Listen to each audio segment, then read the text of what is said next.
Testing, testing. One, two, three. Shout out to the Mailroom Nation, the Mailroom Goons, Professor Melly Mail, the Hood Postman. You know that vibe. How are you guys doing this evening? We got quite a few people in. Vaughn, what's good? Brother Johnny, you're there, right? What's Jack and TV? Joshua, Joshua. What's going on, brother? E Money, what's going on? Joey, there go my son right there. Yusuf, what's good with you? Marlena Williams, Postmaster General in the house.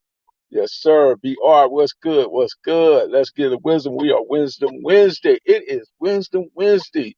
Be sure to click the notification bell, like, subscribe, and share. Drop a comment down below. So when the dope content hit, it'll feel like it's the first and the 15th. I appreciate you guys joining me on this Wednesday. It's kind of windy out here today, but nonetheless, the show must go on, right? Here's the wisdom. Shout out to King Mike. Shout out to King Mike. To succeed in the game of power, I'm going to say that again. To succeed in the game of power, you have to master your emotions. When you're true to the game, never do you emotionally respond? You just intellectually react. It's just that simple. Intellectually react. You don't have to emotionally respond. See, because being true to the game, meaning that you're true to the self. And the self is priority. How about that? How about that? Shout out to Mike. What's going on with you, man, with your new name? Man, you keep throwing me off with this new name, man. I'll be having to search for your Instagram. I can't quite remember that. You having a little difficulty. Braxton, what's good? Pretty Pressy Lamb, what's good? Michelle, how are you today? Good to have you back, right? If you guys didn't get the wisdom, I'm dropping it again. To succeed in the game of power, you have to master your emotions. That's just mandatory. When you're true to the game, never do you emotionally respond, but you intellectually react. I want you guys to ruminate on that. In other words, think deeply about it. Think deeply about what you're gonna do and how you're gonna proceed. Rest in peace, T. Rodgers. Rest in peace. Let's see. We got a guest coming in today. We're gonna bring him in. We got my man. There he is. There he is. Mr. Incredible himself. Mr. You too. Incredible. What's up, What's man? going on? What's happening? What's going on? We got Mr. Incredible. And today, guys, we're gonna talk about we're gonna talk about T. Rodgers. We also gonna talk about Clubhouse. And we're gonna talk about shout out to G Foster. We also gonna talk about how that unique dynamic came together with myself, Bry-D, Heru, and Gangster, and of course our beloved BG Bop. But BG Bop wasn't there initially, but we got to bring him in because he is a part of the United Streets of America. You know, because we Compton ready, Compton strong, Compton ready could never be wrong. See that? That's right. What's going on, brother? How you doing today? I'm all right, man. I'm all right. Everything's good. Everything's good. Glad to be with you. So let me take you back a little bit. So and be honest about what you feel and what you think and how you envision this thing, right? What was your first impression when you first met me? When I met you, Uh-huh. my first impression when I met you was the similarities in the intellect. Uh-huh. That was my first impression of you. My first, Uh-huh. you know, and it was a duality with it though, because I'd already knew your name, you know, prior to meeting you. So Uh-huh. with that to the side, I already knew the circles you traversed, the the street rep, the money getting rep, and so forth. That Uh-huh. and like I said, your intellect. My first impression was like he flipped his around, but don't sleep on him. Right. So you know, That's a cool assessment, man. I'll take that, man. I appreciate that. you know, You know what I mean? Because you're pretty sharp with your words too, brother. So Don't sleep on the Bry-D, the Bry dog, the bones. I Yes, got to think about which name I'm gonna call this guy. yes, I got a Slim, bunch of them, boy. Slim Thuggin right there. That's Slim Thuggin, y'all. Shout out to Slim Thuggin up in the chat. Uh, you know, you yeah, should have seen me, man. When we first embraced, I went over to his house and he had confirmed this, right? And when I got there, I had a pot in my hand. And the brother this is our very first meeting. And I walked in and I handed him the pot. And he looked at it and like, oh man, you bought me a flower pot. Yeah, I bought you a flower pot, brother. Because the brother had his apartment down in Cabrillo Beach, right off the beach there, right off the water. A nice little cozy spot in like a hippie type neighborhood. Here it is, gangster Slim Thuggin, gangster Bry-D Bones, living by this community of elderly white people, and he the biggest thug on the beach. It was just like, he was Carter Park ready. You know what I mean? You oh, know, he was definitely Carter Park guy. Little did the people around him know that they had one of the biggest crips out of Carter Park. you know?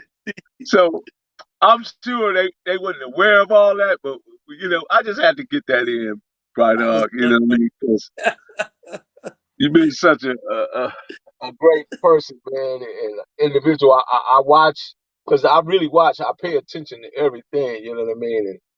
And everything is chess to me. It's chess, man. So right. and you move with the best of them, bro. I see what you having right there. You know Non-alcohol, what I always my 00 Heinekens double is zero Heineken. Who does? Hey, who does that? me, and I appreciate what you said, man. But the reality is, you know, I often refer to you, as we have a saying, and I ain't gonna expose too much of us behind the scene, but this is the one that keep me calm. This is the one that can get that off that nobody else in the world will be able to get off. So, So I'm like the voice of reason. I Huh? admire it. I admire his intellect, I admire his wordplay, and I admire what he does. I really do. And I always tell him Shout that. out to Big B. Shout out to Marlene. And shout out to E Money. Shout out to Johnny. Shout out to DG. Shout out to DG Network. Shout out to Yashua. Everybody. Wolf, what's going on? Pan African Design. Shout out to everybody in the chat. I just want to, shout you guys out. And once again, man, when you guys step in the room, it takes 2 seconds. Likes are for free. Likes are free. Clicking the thumbs up, that's free. All that's free. It just take a moment of your time, like 3 seconds. So, and we waiting for. Let's see. We're waiting for our other guest, and there he is. Let's bring him in. So, ladies and gentlemen, without no further ado, we got Dwayne Hendricks, who happened to be the grandson of who? No, Jimi Hendrix. my granddaddy was Jimmy first cousin. Okay, Yeah, yeah. So I ain't his grandson. I'm what third cousin. third cousin of Jimi Hendrix, right? Yeah, I think that's He how they kind of, go. if y'all look closely, he kind of got the hairstyle, so it makes sense. Look how he showed up. So this is my other business partner, United Streets of America. I just wanted to bring you in, hey Ruth, so you can sort of kind of explain how did we all meet up and what was that meeting like to you, your first time meeting me, Bride Dog, and of course Bam was there, and of course our beloved brother that rest in peace, T. Rodgers. T. Rodgers. Yeah, I mean for me, man. Braddock and I have been connected since 2013. Mhm. So, um, you know how it is in the feds, and he getting moved around and stuff like that. But we would have basically constant communication where we would communicate 2 to 3 times a week. almost the whole time he was, still incarcerated until, he got moved or something like that. Then we had our little gaps. So for me and him, when, I finally got out there, it was like, uh, it was almost like a relative that you ain't seen in a long time, you know. And then for me also, based on the communication that I had with T. Rodgers and Bry-D introducing him to me prior to me prior to me coming out there, and some of the conversations that we had, and he and I had a lot of real deep conversations about my book and just spirituality and stuff like that.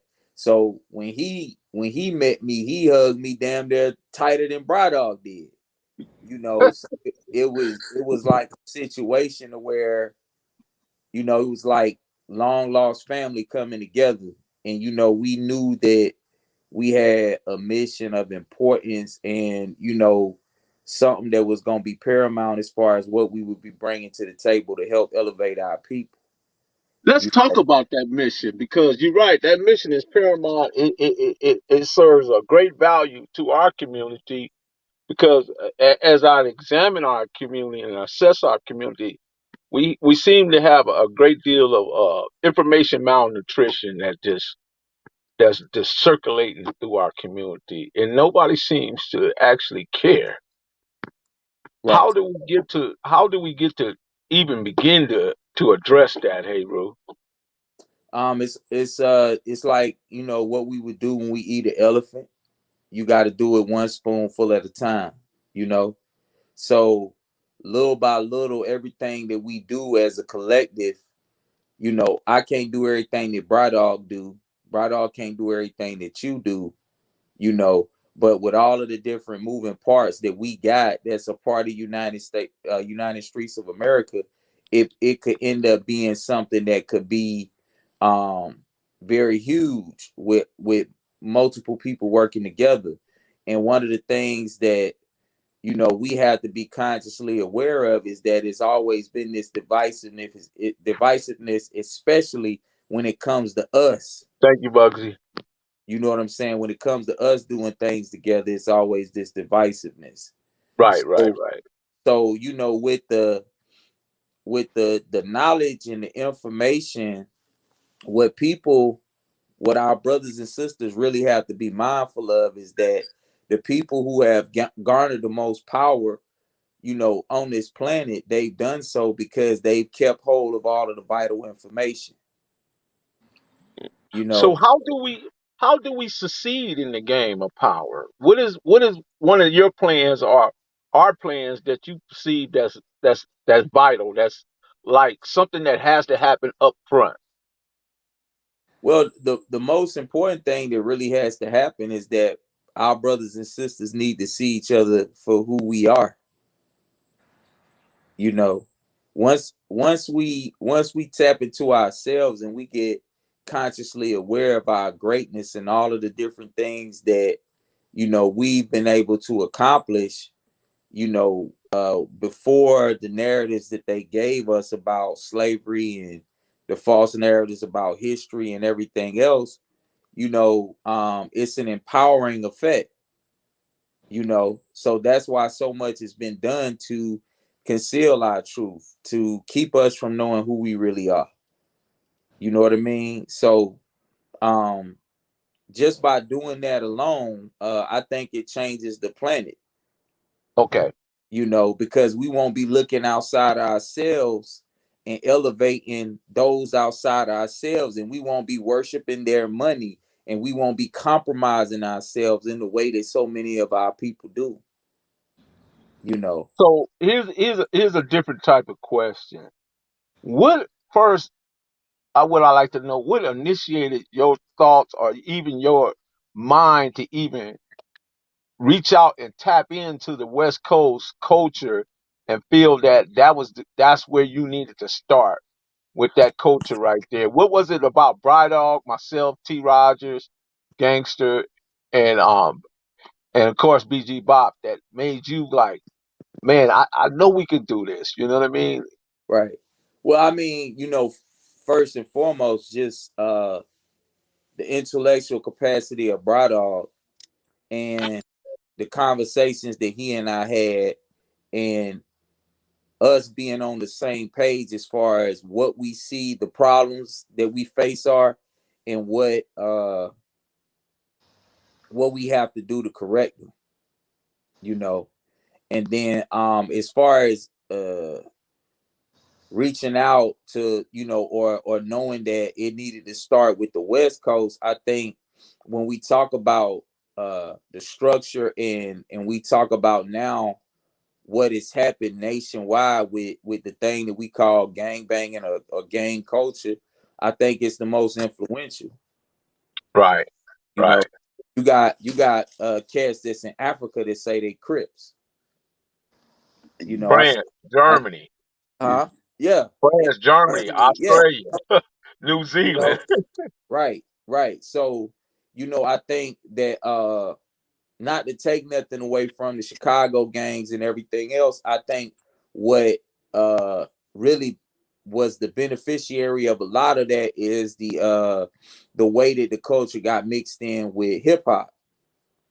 And Bry-D and I had a conversation with some brothers earlier this morning about that. When the world got to see NWA dressed in the all black, and the Oakland Raiders, and all of the different things that came with what we saw from the outside looking in into the culture, I think it was the most influential.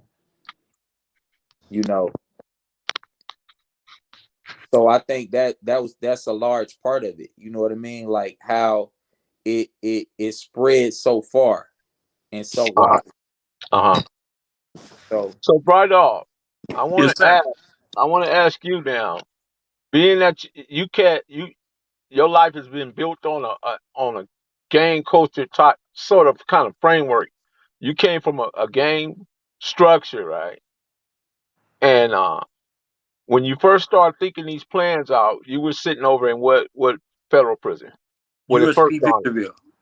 USP Victorville. Okay. So, what was that inspired you that you said this is needed? We must do this. We got to do this. Because prior to that, you prior to entering into the federal system, you was you know toting them goddammits, you know, checking people. You know what I mean? You was putting in that work. And I don't want to put too much of your business out there, but you was a shooter.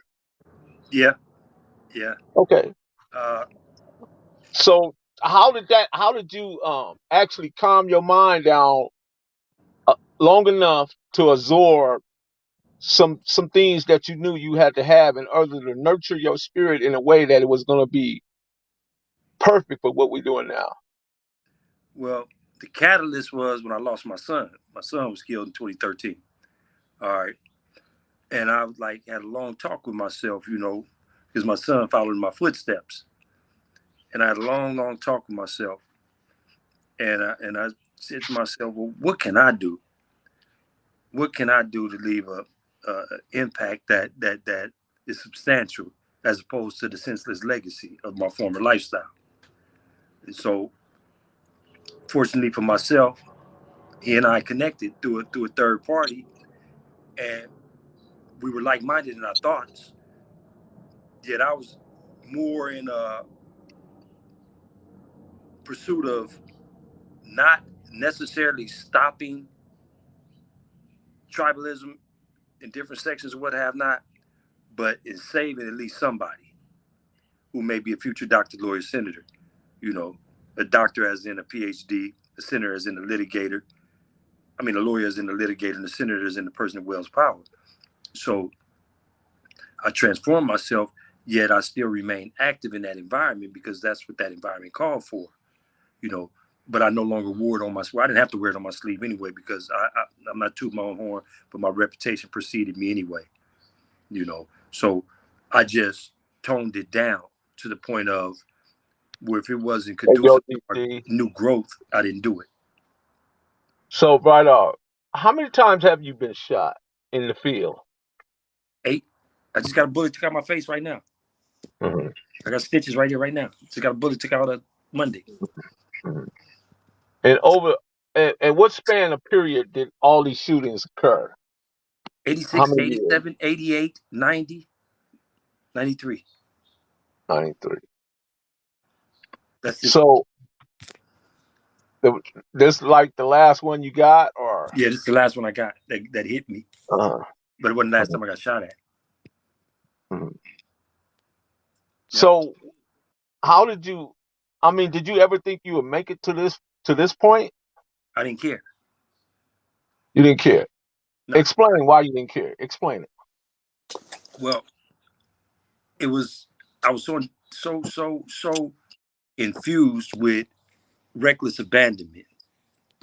And oh shucks. Hold up.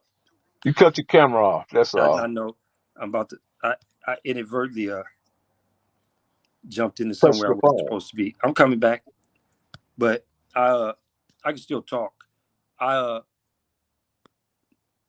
was so infused with. He'll be back. He was so infused. We'll hold that thought right there, Ru. Right. Remember, he was so infused. Here we go. But Okay, you were so infused. yeah, see, infused. It was infusion within Mm-hmm. with reckless abandonment. That it didn't matter. And my philosophy was, which I'm not going to go into, but as many negative things as I did in my environment, I was overdue anyway. That's Uh-huh. how I used to think. I was just like, hey man, if it happens, it happens. I don't have no fears, and and then I'm not going to say it was selfishness, but it was so self-centered because no one else fit into the equation of my stupidity. Uh-huh. But I didn't care. That's the bottom line. I didn't care, man. I mean, it's been situations which I'm not going to go into, but people have been with me where I walked up on a car knowing they had guns. I had a gun too. So we shot it out, Johnny on the spot. There's been times where people didn't pull firearms on me and I laughed at them, told them there's still 2 C's. What you going to do? You think I'm going to cry like a bitch? And Bone from Raymond standing right there like, you got to be out your mind. And I'm telling the shooter Pyru this. Fuck you. What I'm going to do? Beg for my life? I don't give a fuck. It's 2 C's. And start dissing him. And this kid is a shooter. And Lil Vin Bone from Raymond was like, man, I know, dog, da-da-da. And I'm like, you ain't got to talk for me. Fuck him. And the kid told me, he said, man, I gave you a pass before and you didn't even know it. So I was so screwed up in my mind that I didn't care. Bottom line, I didn't care. Mm-hmm. And, so and go ahead. That's just it. I was out there, man. That's So what it was. back to Hey Ru. So Hey Ru, when you realize you're gonna be around these killer types, these people toting these goddammits that came from that life that represented, something that, you as being a native of Georgia and Florida, and I'm sure your upbringing was different, but the gangster is still the same. You know what I mean? It DJ Quick, Right. right? It's just like Compton, Right. but So the culture is different. yeah, just like ghetto boys, the world is a ghetto. Uh-huh. So, um, uh, somebody, from Cali gonna say, what's up, cuz, before they blow your head off. And, down south, they gonna say, what the fuck Thank going you, ball gang. on, and they gonna blow your head off. It's the same thing, So when you get used to being in the streets, and even more so like what Bry-D was just speaking to, I think one of the things that I learned about myself when I was selling cocaine, right? Coke, people who take it physically, it numbed them, right? But Mm-hmm. even dealing with it, it numbs your psyche.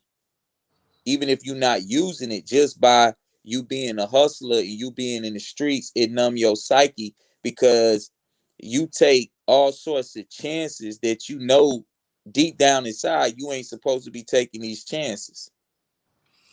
You know what I'm saying? So when we talk about all of this stuff that we talk about, you know, it's not much difference from one of my homeboys that was the big homie that was bringing all the young dudes into the life when we was hustling and selling drugs and everything else versus somebody who in a gang.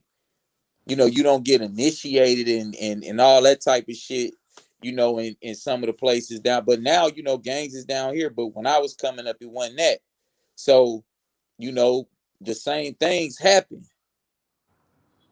You know what I mean? Everywhere, Right. you know, everywhere you go, they pulling that trigger. You know, Right. if you go into the federal penitentiary system, you know, it's a dude from DC that's gonna stab you up just like it's a dude from Texas, just like it's a dude from Cali, just like it's a dude from New York. You know, so with all of these different things, you know what I'm saying, it's not much different. So I remember me and Bam was talking one time about one of the live streams we did when me and him was just chopping up game with one another, and we was bouncing different things off each other. And he said some of the dudes thought that I was an active gang member based on the conversation that he and I was having, you know. And Bry, tell you, me and Bry been, you know, friends for 9 years. It hasn't been that much of a disconnect between, you know, the things that he have to explain to me. You know, it's not like I'm like, huh, why you saying that? He'll say, nah, hey, well, we can't do this because this. And I'll be like, oh, okay. And I understand it, you know. So Hey. I think the Ghetto Boys said it best, and I forget which group sang it back in the day. The world is a ghetto, man. Yeah, that's war. War. There you go. Yeah. Yeah. Hey, when I was with my Florida boys, boy, you familiar with Skrilla Nah. out of Florida? Mm-mm. Man, he told me one time. He said, "Man, look at them old Modowns." I said, "Modowns." He said, "Yeah, them ain't nothing but some Modowns." I said, "Modowns." He said, "Man, they think they more down than you, homie." Man, Right. I fell out laughing, but that was just, it's the same thing, but I'm just giving you the vernacular and the language is slightly different, but That's it. same meaning. Yeah. Yeah. That's it, man. So you About the ball game. South Florida, man, the Zoes and how they get, and you know, you see, you know, in Louisiana and how some of them dudes get down there, Shout man. out to Queen. They ain't playing, man. Right. You know. Right. So well, let's go back to T. Rodgers. One thing I want to say about T. Rodgers. Two things I learned from T. Rodgers. One of the things he got me with, he said, what's the biggest, what's the biggest hood in the world? Said what's the Thought about it. hardest food in the world? The hardest hood in the world. I'm like, hardest hood in the world, hardest hood. And he simply said, parenthood. Parenthood, yep. No, he said Definitely That was fatherhood. him. parenthood. He said You know what I mean? fatherhood. And then he asked me, what's more important? Religion, your intellectual property, or was it your belief system? No. Religion, your intellectual property. There was one more, Hayward. What did he say? I can't remember that one. Yeah. But he said religion, your intellectual property, or your personal beliefs. I Belief believe. system. Your belief Yeah. system. Yeah. Your belief system. No, that's what he said. History, your belief system, or your intellectual property. That's what he said. Right. So again, I was perplexed, right? Yeah. So then I said, I don't remember what I said, but he said, young man, it is your intellectual properties. He was so smooth with it, man. He was such a great dude, man. You know what I mean? And let me see who's that.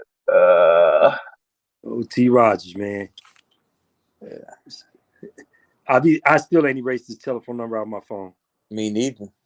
I You can't. know, that's a trip, I man. know South Brother left Florida, a man. profound impact on a brother.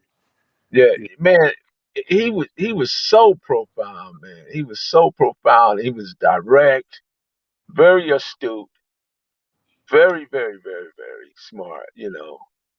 And I refer to him as the elder because that's who he was to us. Right. He was the elder, but that was giving us proper instructions. Yeah.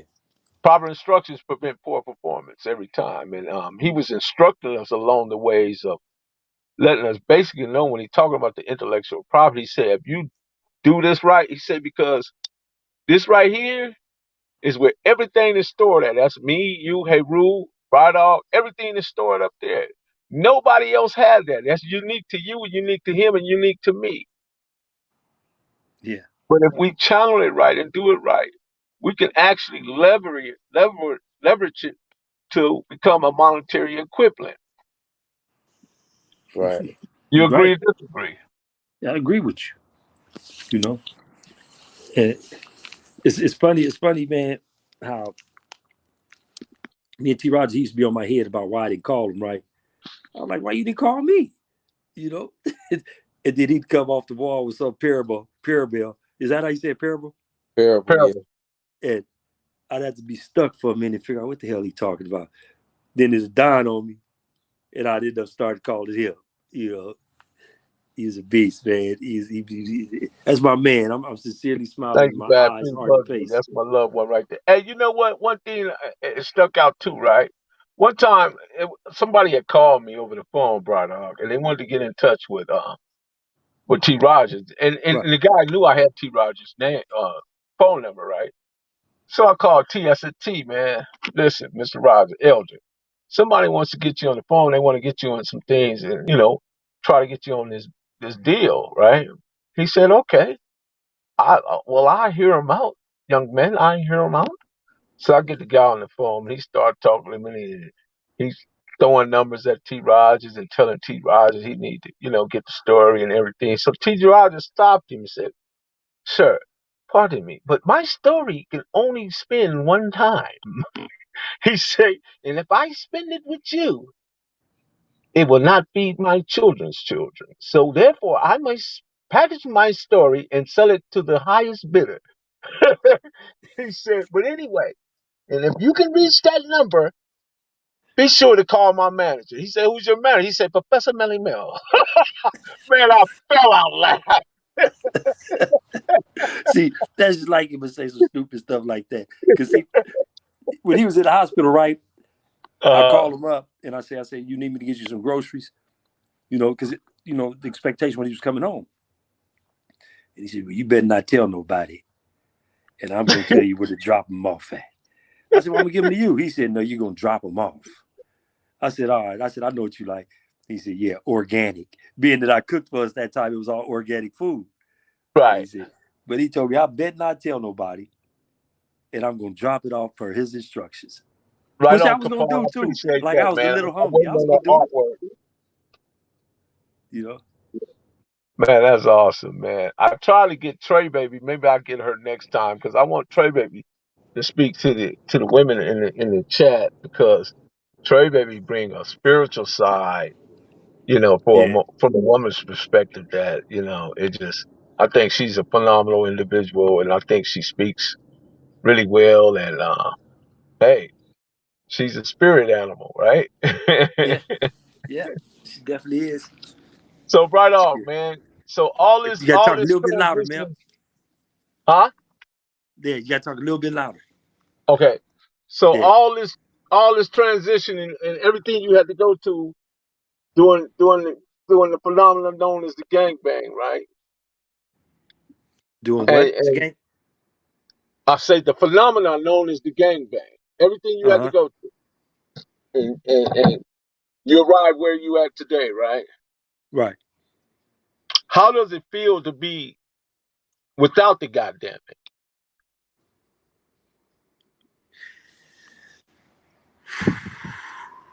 How does it feel to be without the The that? goddamn it right there in your lap, in your pocket, in your back. It at first, because I got busted on twice since I've been home. Uh-huh. When I was in the halfway house, I got busted on twice. And I was angry because the first time I got bust on, I literally brought it on myself. I saw what was happening. It wasn't as a result of me. It was crossfire. And I saw the guys and I said, man, something ain't right with that car. It's pushing up with them windows down. And them dudes across the street right there. And next thing I know, the dudes across the street saw the car, start shooting at the car. My car's right there too. And the dudes in the car start shooting at the dudes. And I got caught in the crossfire. So I immediately want to go, call the neighborhood and, and I don't know, I just came to terms of, because of my belief, you're going to leave this world when you're going to leave it as we know it. And because then I had to reflect in retrospect of one time when I got hit 2 times before I can even up, so it's just, it is what it is. That's just how I look at it, but on the legality side, I do have a key sue that I have all the time with me that the guy said I can have with me. I'm sure you do. So you can still get it, right? If it's for self-preservation only, and so I'm really, I'm still, cool, but like I said, I was so out there, man, that it used to be if I didn't get bust on twice by Friday, I was paranoid the whole weekend. Wow. Because man, that's kind of I had a distinctive walk, and you have to bear in mind I'm just pointing my finger for a person who doesn't know Compton, West Sides, Ujima Village, Millers, Bellhavens, the Hunters, and all of them knew my walk. And I wasn't from an era of where we all had cars. I was a moped riding and a beach cruiser riding individual, or RTD, which is the Rapid Transit District. So if I didn't get bust on at least twice a week, something was wrong Friday. I was on paranoid schizophrenic mode. So, that's insanity, man. So that's another thing, when you're incarcerated, especially when you don't have no one in your government assigned quarters with you, because I was for 12 years without someone in my government assigned quarters. You do retrospect, introspect, extrospect, octospect, whatever kind of specs it is. You really examine yourself, especially when you're in an environment that's constantly locked down. And what's up, bro, Juju? So, I was able to examine me and say, man, did you really do that? Certain things I just question myself. Did you really do that? Did you really do that? And another thing that was like a trip to me was, it was a brother from a neighborhood, a brother, a really reputable dude. And we were in USP Victorville, and it was me and another brother named Revis and this one brother. And, they was calling me Bones. So he said to me, hey, man, whatever happened to your skinny homeboy named Bry-D? Used to be on that blue moped, man. Used to come through on us. And I looked at him and I got up and walked away. And then my boy Revis said, Bones is Bry-D. And so the cat like, hey, man, come here. So I had to ask him, I said, man, did I ever shoot you? He was like, nah. I said, did I ever smoke anyone that was close to you? He's like, nah, but your ass used to come through on that moped.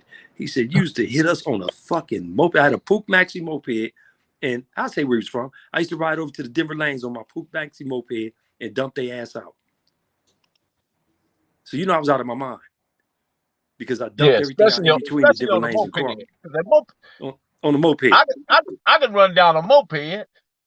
Yeah. But I used to have pockets full of shells and 2 pistols and be on my moped. Wow. And just hit everybody. I was out of my goddamn mind, man. And the dude, when he said it, I was like, all right. But I was still spooked. Not spooked in the sense of feared, but, scared. But in the sense of like, he could be lying, man. I probably shot his ass.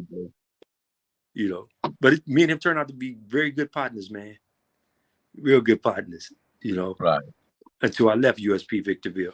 So how did you make you feel? Like, I'm sure you had females in your life or women that had your children, right? How did it make you feel when they used to like, Bry-D, please don't go outside. Thank you, Hum. I appreciate you.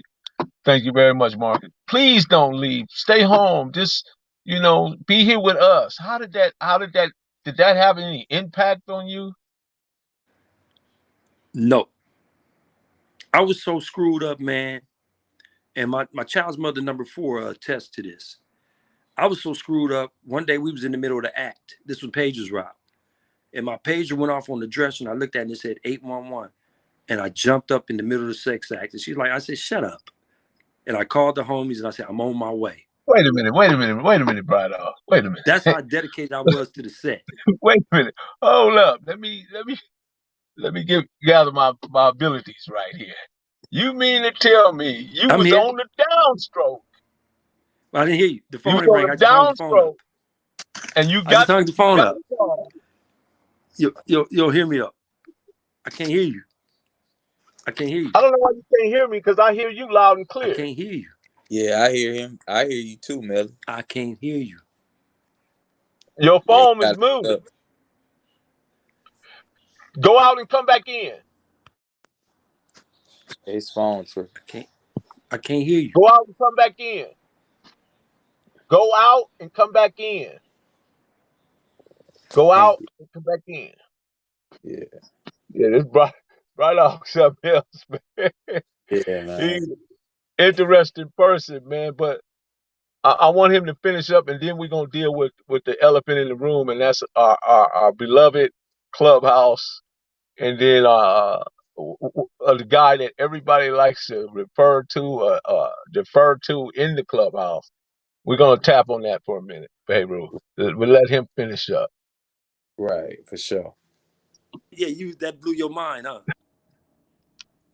So can you hear me now? Yeah, I can hear you. Yeah, but child's mother, number 4, tell you she thought I was out of my mind.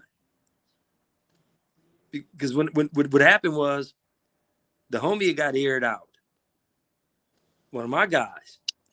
And I was like, I'm on my way. See, I was married to the streets. I was married to the set. Nothing came before the set. Look what Marlena Williams told you. Well, guess what I'm telling her? She lived like a millionaire messing with me. I used to come home for 100,000 on the bed and say, I just need 48. You can do what you want with the rest.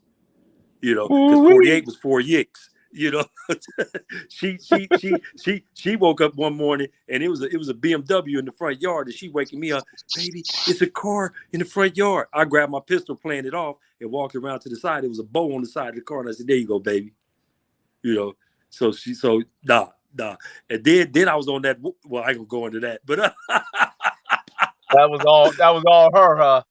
Yeah. So she had it good. She just knew I was married to the set. She understood that. I mean, when she initially met me, the first time she met me, as far as going out, I had a 357 Magnum on me. And she's a square.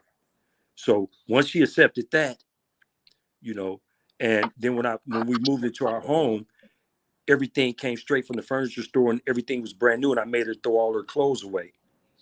And told her nothing new, nothing used comes into the home. And so, and then I put her. Right, so. So bear with me, y'all. Yeah. So what's that? Marlena would have been with the program. She would have been with the program. I don't care what she said. She would have been with the program, because she was like this. I don't hit women. Hey, I don't hit women. Marlena would have took that money and went and bought some property. So yeah. Now I'm gonna tell you how sharp old girl was. When she used to get ready to go shopping, I'd give her the bread to go shopping, and then at the last minute I say, I'm going with you. And when we get to the mall, she'd try to give me my money back, and I'm like, man, I don't want that shit. Keep them crumbs. So she kept it for 2 years. Every time she wanted to go shopping, I went with her. She kept them crumbs for 2 years. So when my black ass got locked up, she had a little change. Awesome. But yeah, so I was, like I said, man, I was married to the streets. Nothing came before the set. I was one of them guys. Nothing came before the set. It was clear, because you got some dudes in the tribes and in the neighborhoods, in the communities. Some dudes belong to the sidewalks, but the real dudes belong to the streets. So clearly you was in the streets. With me, I'm going to be honest with you, homie. No one from Carver Park can ever say what kind of car I had, because I didn't care about them. But they could always say what kind of gun I had and how many I carried on me. You dig what I'm saying? But no one could say what kind of car I had. I was the bucket king because I jump out. I didn't do drive-bys. I'd dump a dude out and I'd leave the bucket. And I'd go buy another bucket tomorrow. And I never put none of the buckets in my name because I didn't know when I would leave them. My female, she had the Prada, the Guess, the Coach, the Jury. You know, me, I was comfortable in a pair of Nikes, Cortez at that time, or some Carl Kanai boots, some khakis, and a t-shirt, and a Dallas Cowboy hat, a half a carat in my little bitty ear, and a platinum rollie on my wrist, and 3 guns on me. And I was cool.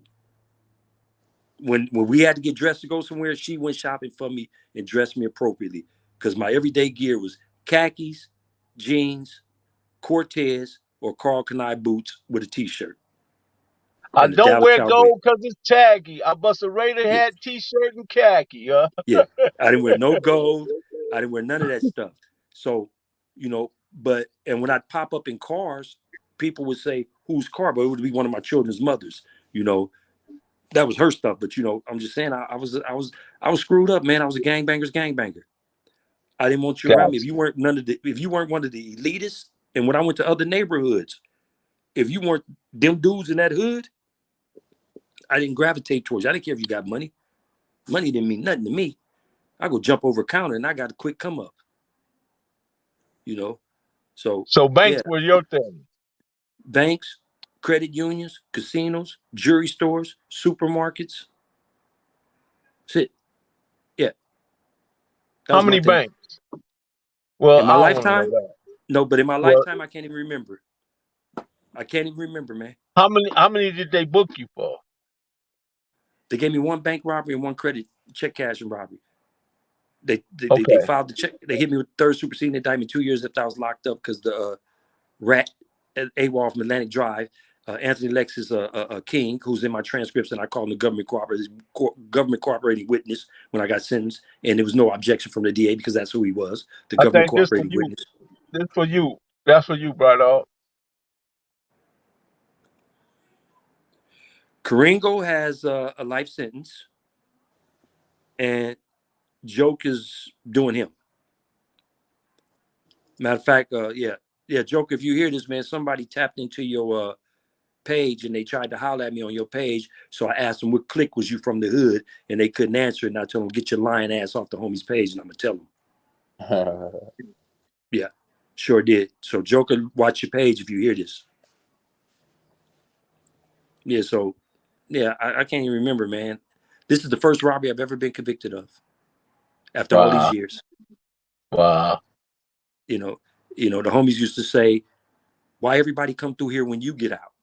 Well, I think it would behoove you to come with me and walk away with 30, 40,000 in your pocket today for less than 2 minutes work.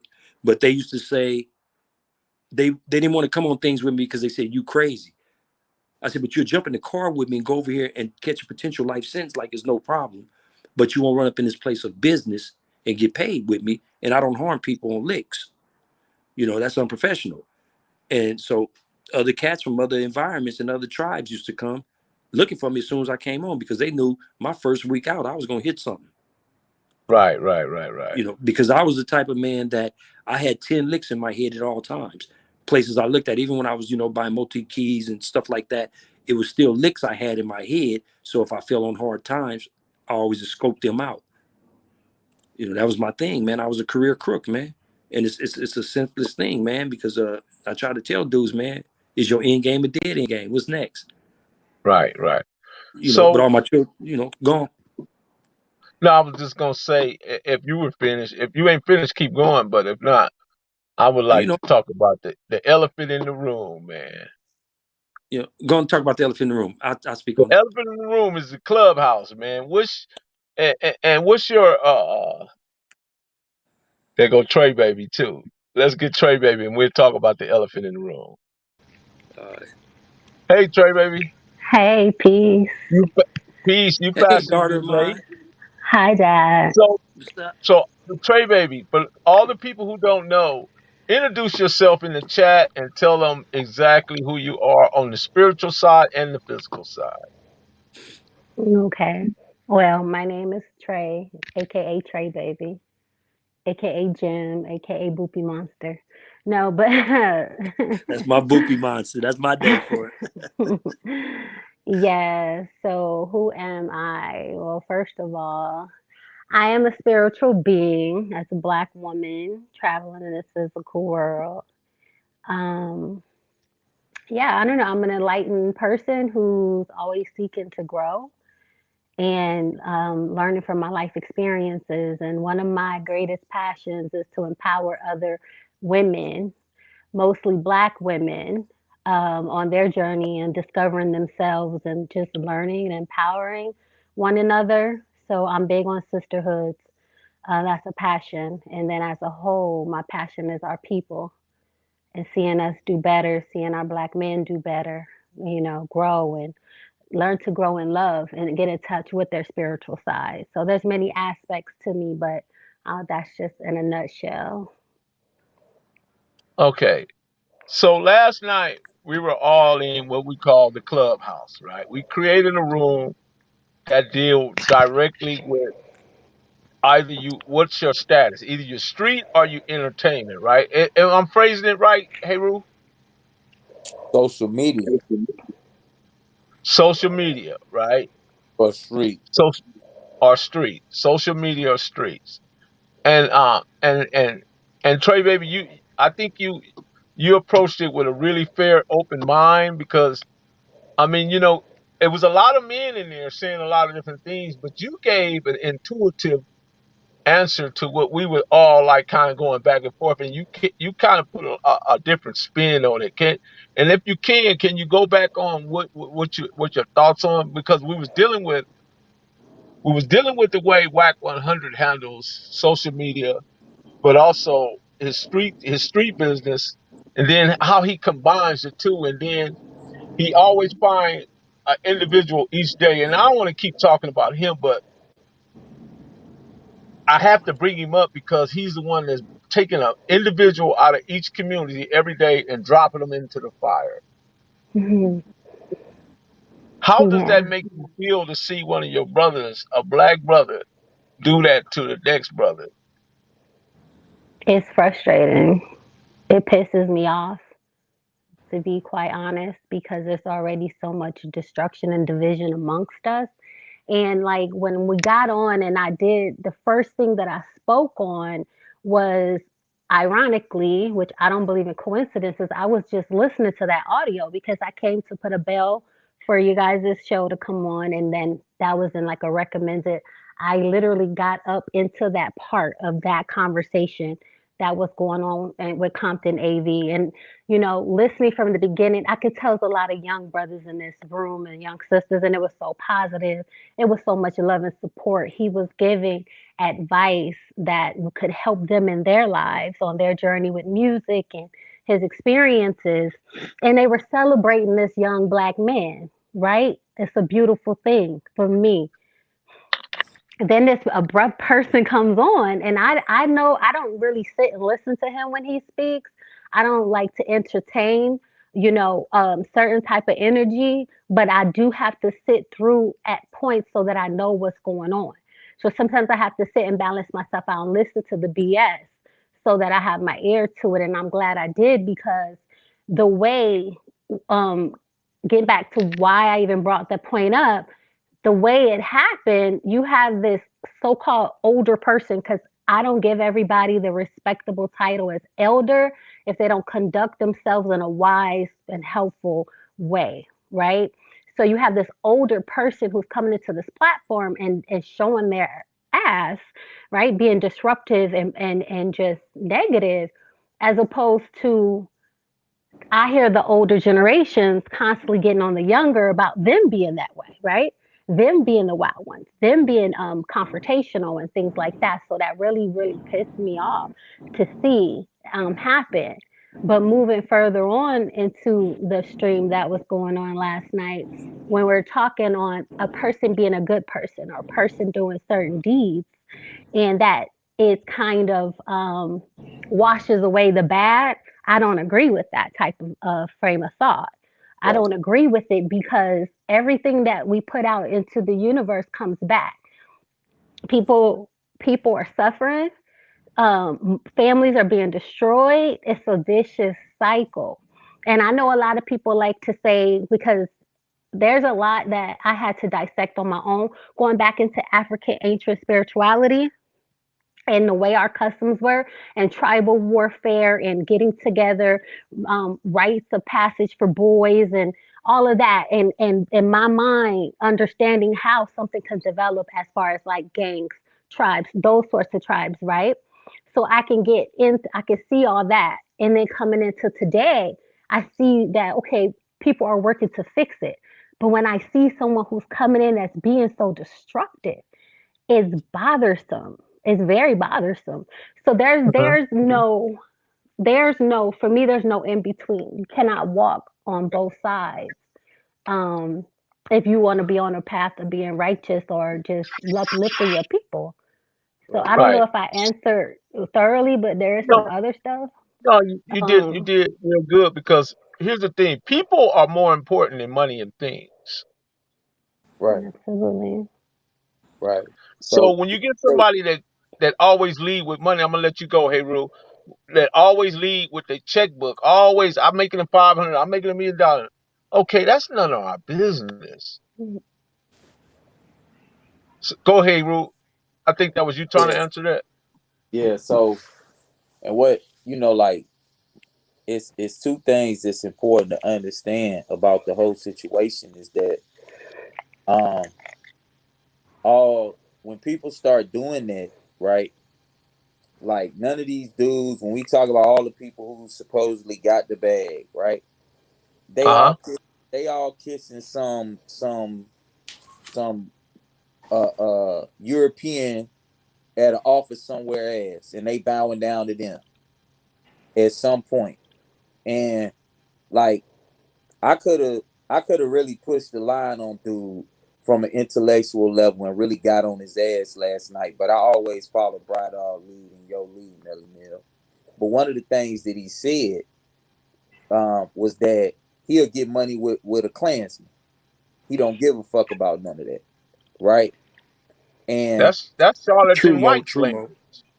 yeah, so yeah, and see, like, and I was gonna get to that, like, because all dude is really he a more streetwise version of Charleston White, you know, and you know, with some of the things that he said last night, um, and Trey know, like, I really know how to debate. You know what I'm saying? And I know how to take this little shit that you said and show you how ill your thought process is. So with what he was saying about the Klansman, okay, you'll go get millions with a Klansman, and that Klansman might in turn go buy millions of dollars worth of guns to do something to your people, dumbass. You know. So when we say in the streets, all money ain't good money, you True. know.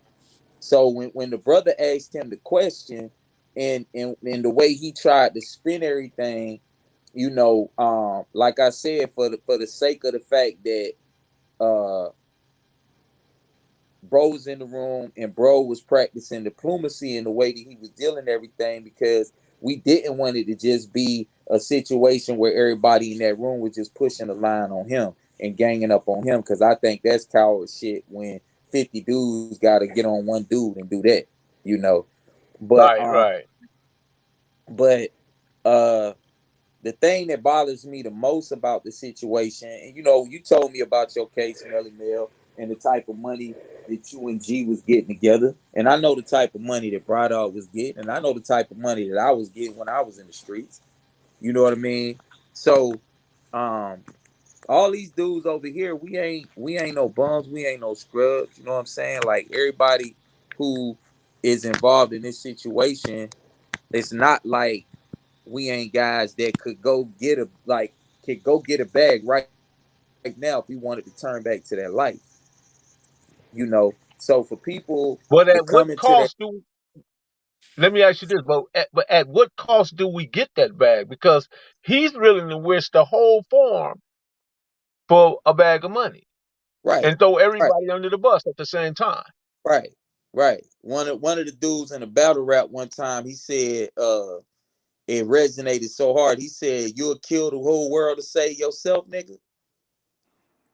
You know, and that's what, at some point we got to start getting our principles and our morals intact, to the point that we realize that there have been so many things that we have compromised about ourselves and sacrificed about ourselves that have been advantageous to us. You know what I'm saying? And I'm sorry, detrimental to us. And it is advantageous at this point for us to realize what Trey is saying, what our true nature is supposed to be, what our true conscious thought process is supposed to be, how we should be truthfully conducting ourselves without all of this Europeanized thought process in which we have.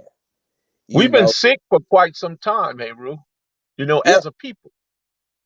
yeah, yeah, yeah. So, and like, and me and her used to talk about this all the time. We supposed to, those of us who know better, we supposed to be the hospital for the sick people. We Right. supposed we supposed to be helping provide the remedy. We ain't supposed to be furthering the sickness. Right. You know, so and what disappointed me about the situation last night, because when we got done with it or whatever, me and brought out was like, okay, dude may not be such a bad dude. He went somewhere else and was talking shit about us. Yeah, yeah. I You know, mean, some people may think that I conceded to him. No, right, I had an unbiased opinion, and I start forming a different opinion through all of his rhetoric. I start peeling back the layers of the onion. Kevin Moore. You right, know, Right. and so, but I was like, okay, maybe this is an act so he can get paid weekly from Clubhouse or whoever, right? I Yeah, don't somebody know. just dropped that in the chat. yeah.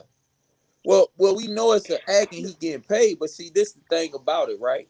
Um, the thing that I had in my mind when we talked to him last night was, okay, there's certain components about these things that we don't see because we don't have the interaction Steady Flash. with people. You know what I'm saying? So when he said the thing about DJ Academics, DJ Academics is still a buster. You know what I'm saying?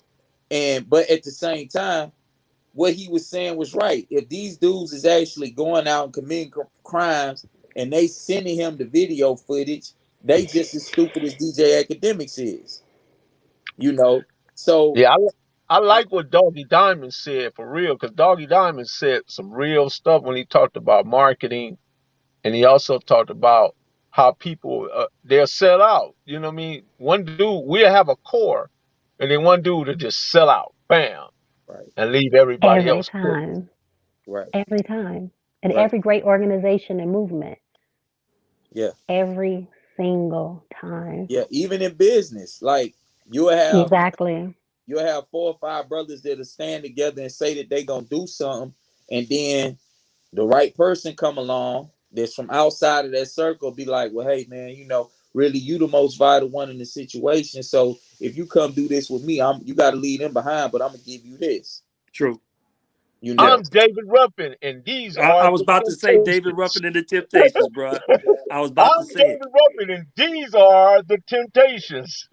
But I yeah, hey, I love want to clear David. one thing up real quick. This Go this ahead. is and hopefully I'll clear it up more in detail tomorrow. When you get a downward departure in the feds, that's for taking responsibility for what you did. It's not ratting, it's not anything of that nature. When, like, I was at category 33, level 33, category 6. Anyone who knows what that means, category 6, I was receiving the maximum amount of time. Because I said Yeah. I take full responsibility of what I did, not no one else, I did.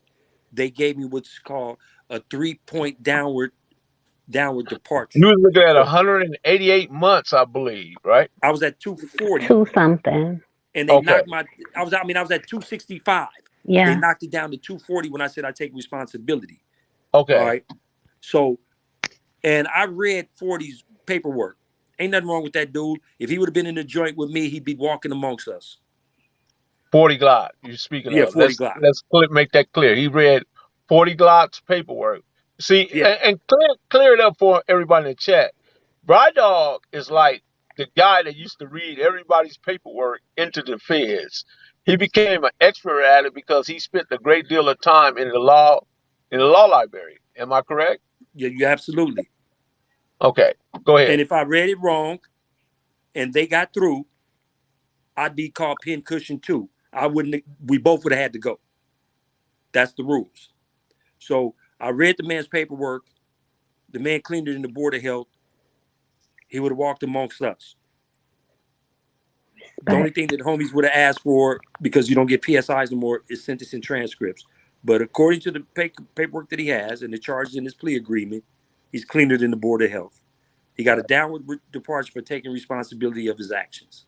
Right. That does not mean implicating anyone else. You know, Seti Nash saying what happened, Melly Mel. But anywho, you know, as my Now, daughter would say, Seti Nash, we just going back over our little discussion and conversation over at the Clubhouse. And for the And, people that don't go know, ahead. a dude that's one of his minions came in there and said that 40 Glock was a snitch based on a case that 40 Glock caught in Minnesota, I think it was. And the dude sent me the transcript in the back channel. And when I read through it, he just took an Alfred plea. You know, yeah, he took an Alfred plea, which is a NOLA contender on the West Coast. Yeah. You know, no. I took a NOLA contender, no contest. That's what it is.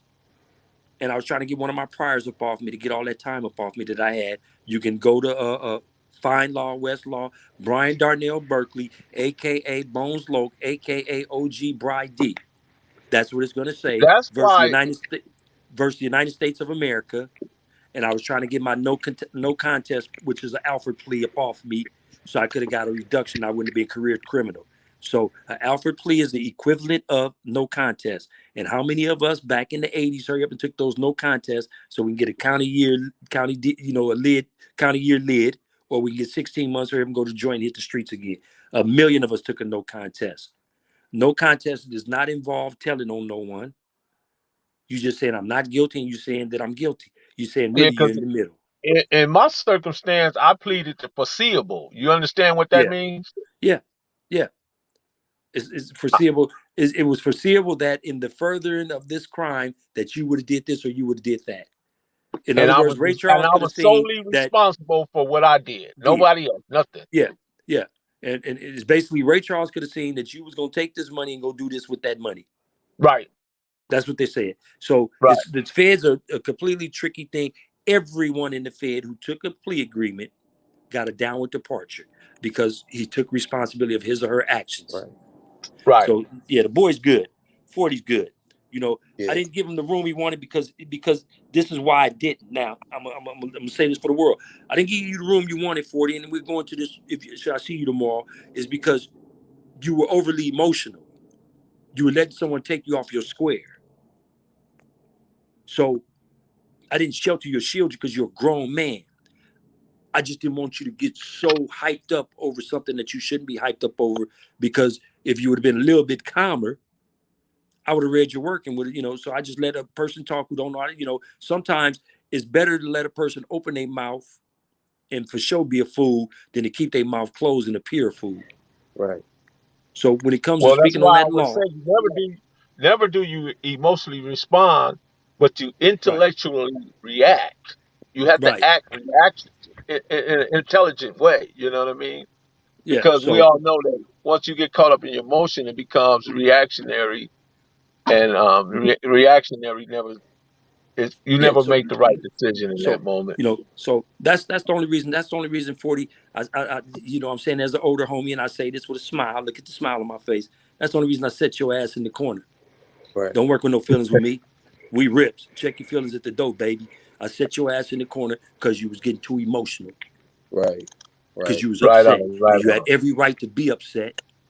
Right. But come on, player, homie, cuz, crip, stop it. And as a G homie, I set your ass in the corner to bring you back. We learned let the world know you straight. You cleaned it in the Board of Health. Yeah. And we learning how to do the app and everything. So we gonna be able to moderate the room better next time. And we won't have that problem. you know. Yeah, But because I don't even know how to mute nobody yeah, or send you to the goo. yeah. I'm learning now. Hey, I'm just He's learning to land. Paraphrase Let hilarious. Melly me Mel. land. Let me land, man. Let me land. You Okay, just learned that. let Can Right. me I let. say Yeah, I something? just learned that.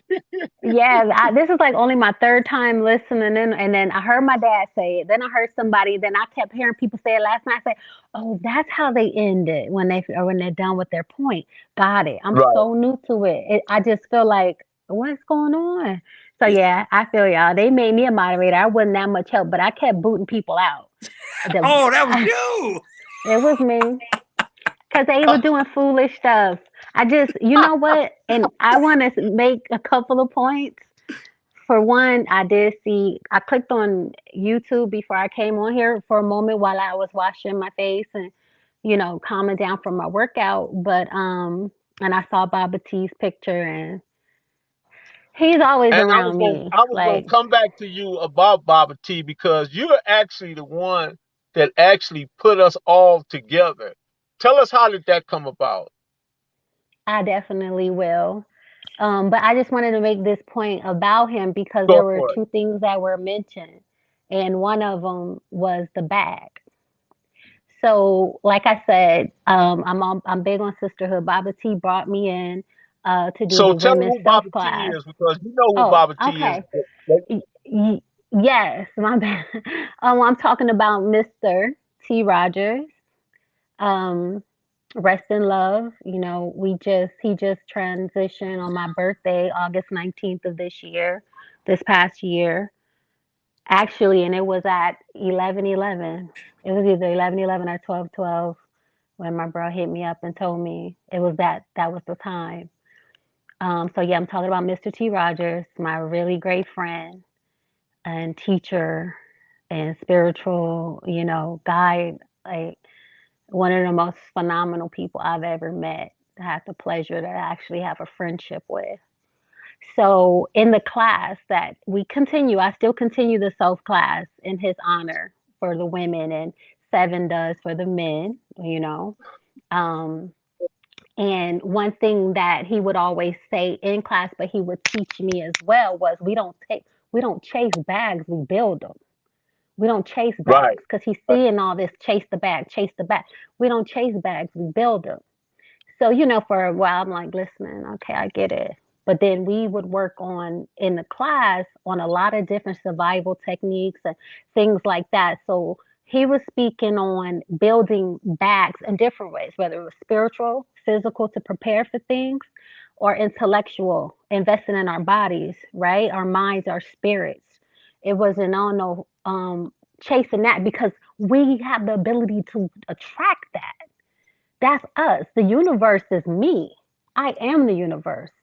So I can Hmm. demand and request of it, right? He We taught really Hmm. me are the things. bag. What you say? We really are the bag. Yeah, I'm the bag. I'm the bag.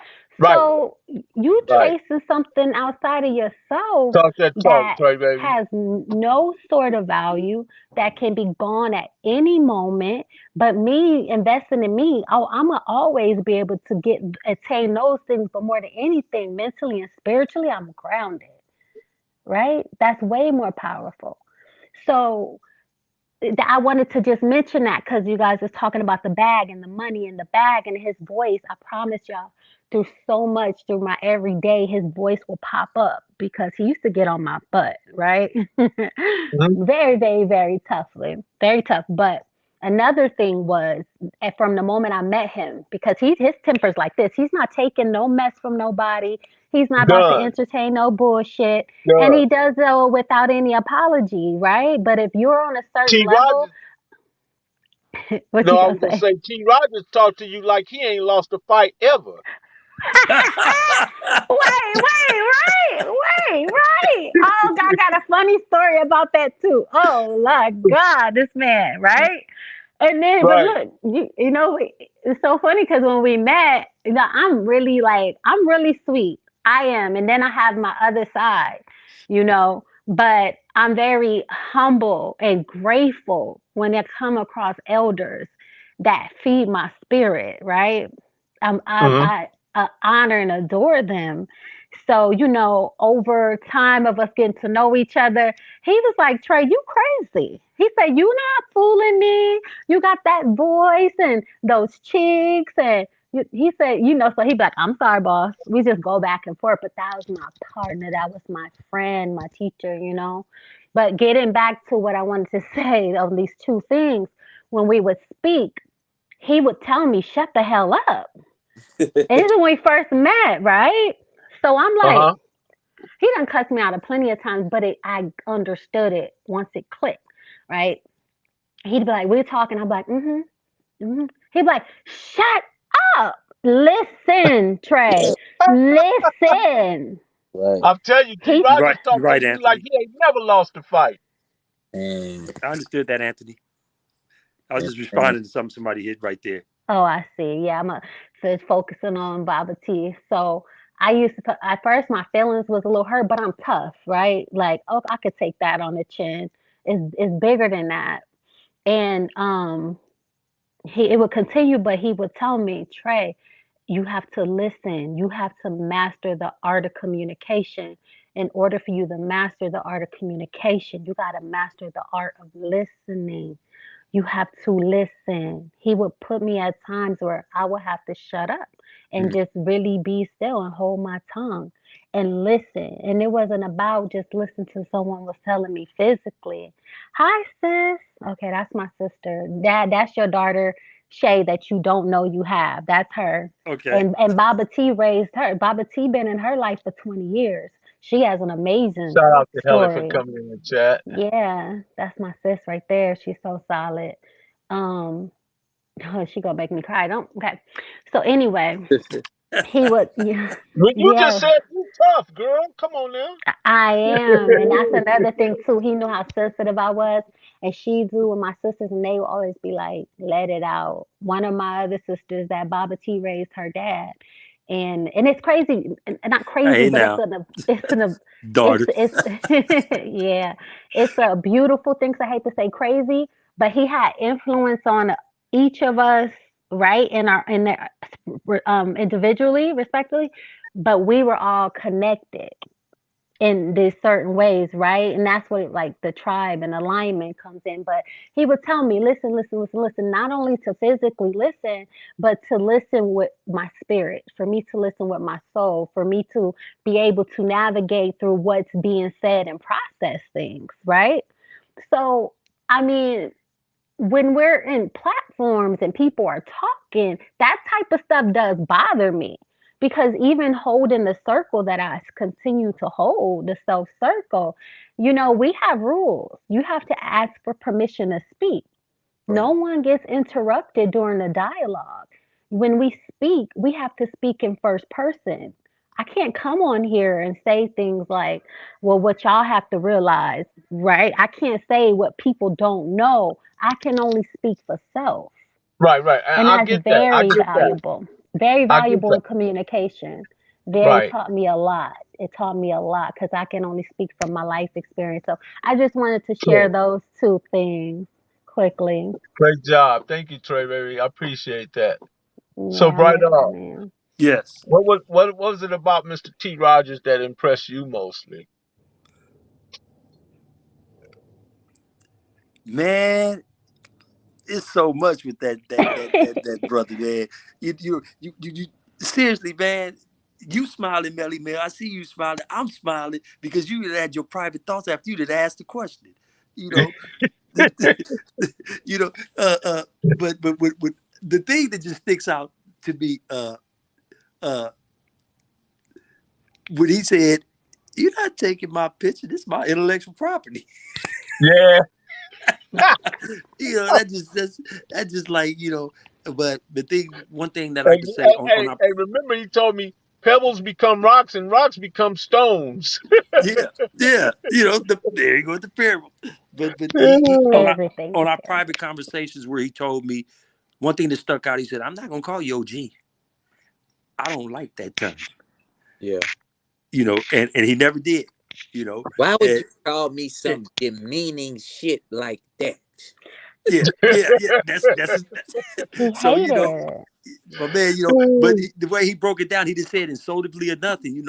And then the thing with him, man, is he was able to recognize people's spirit. He was able to recognize that the person's individuality, meaning that's a rare trait for a person to have on, okay, this person's not working with feelings, or this person has these type of feelings, or, he was able to assess that like instantaneously. Yeah, That's one you thing that know, he sticks used to out with him. call me, but hey, Rue Yeah. and Trey, baby, he used to call me, and he would say like 2 or 3 words, and then boom. I said, "Man, this man just hung up on Let me me." mute. He do Yeah. that Yeah. all the time. Yeah. That was his I What said, style. "Did what this I But man say just about hang up on me?" yeah, that was right, his way of He letting you was know too that funny. he with you. right. Mm-hmm. Yeah, exactly. But he kind of cussed me out a couple times. Of course. But and that was some shit. I ain't used to no shit like that. You know what I mean? I ain't used to no dude thinking he could talk to me any kind of way. Wait. He put But you on time out a couple of times. Wait, yeah. hold on. Haru. It's hilarious because Haru called me and we talking. He like, sis, Right, this man cussed me the fuck out. He said, what I'm supposed to do? He had right, me feeling dumb. I right, ain't no dumb nigga. right. Like, and I was like, bro, listen, Yeah, for the last how many years? I remember yeah, he cussed me out so bad and the phone hung up and I literally couldn't hear him. So right. when he called back to continue going off, he was like, oh, I guess you really can't hear me. And I heard that part and laughed and hung up Yeah, again. Oh, yeah, I was heated. I'm never talking to him again. But yeah, go ahead. And yeah. then But I'll tell y'all how it came about with me introducing and how that all went, because that was a divine thing as well. right. And Okay. what I'll say about T. Rodgers is he knew his place in the universe. So the reason he was able to curse us out and say the things that he said in the way that he said it is because he knew his position in all of this. And when a person knows their position, they could fulfill their role and their purpose in the right way. So I think that's important for people to understand, because how many times in the streets we see Indians that want to be chiefs, we see foot soldiers that want to be generals, we see those that should be generals but they want to act like a foot soldier. You know what I mean? So when somebody know their position and they know how to not only motivate people in the right way or chastise people in the right way, um, it it becomes a situation where that person becomes the glue between all of these different personalities and everything else. So they make themselves a necessity.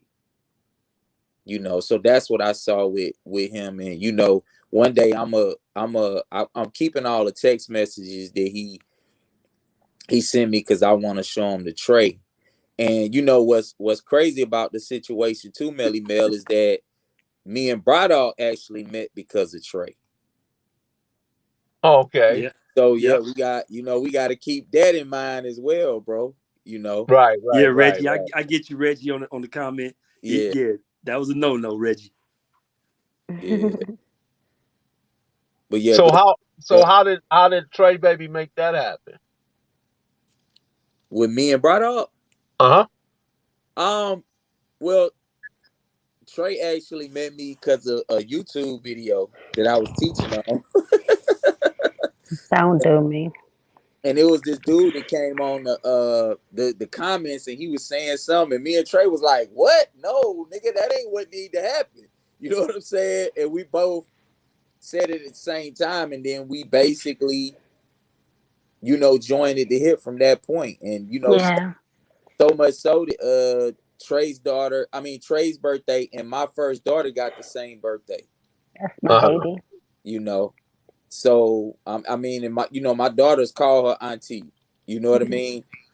So it was one of them situations that, once because she actually moved to Atlanta and we was living together and everything else, and she was the one who um when she introduced us, we had, I guess, learned so much with each other and grew so much with each other that the first time me and Bry-D even talked to each other, he was like, "Brother, I don't even know you, but I love you because this, you know. So it was just one of those That situations. sounds like Bry-D.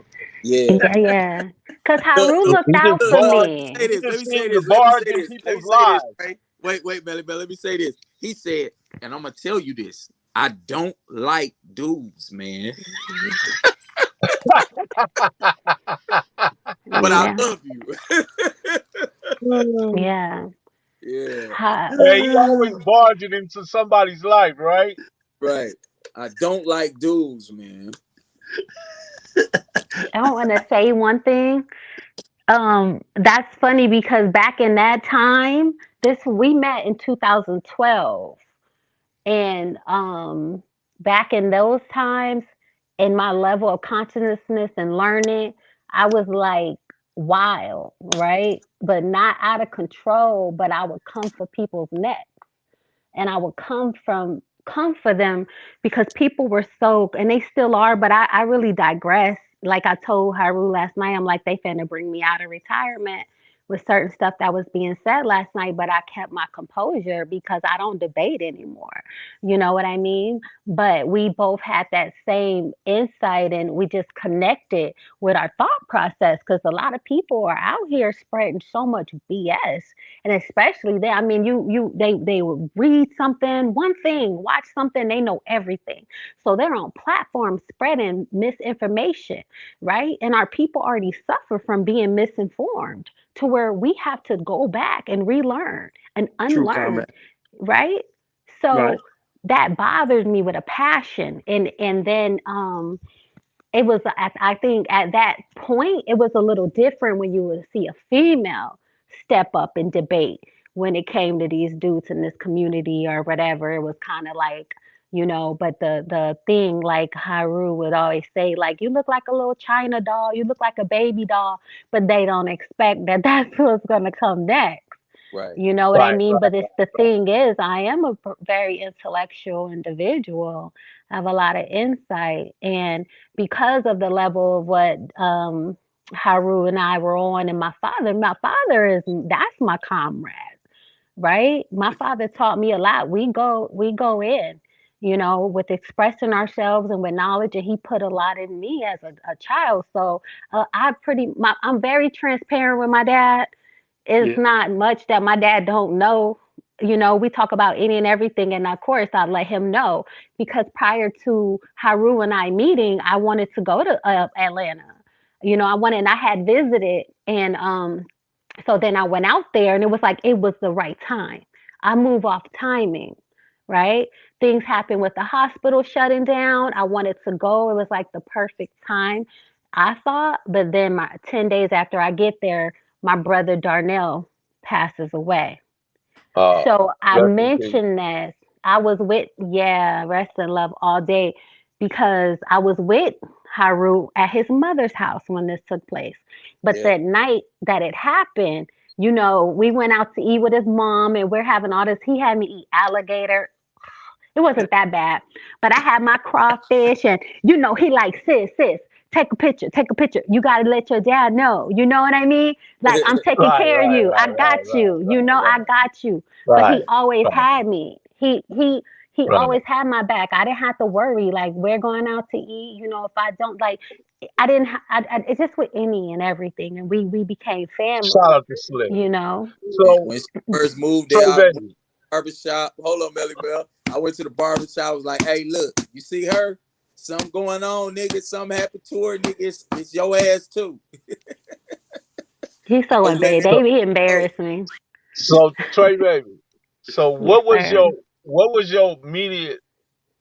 was your response, or how did your spirit feel the moment you met me? Because I came after, of course, your dad, then Heru, Baba T, then me, right? Mm, What was that like? Because we was all vibing that day. You know what I mean? yeah. I had to say this too. The first day I bought Brydog a power plant, a pot.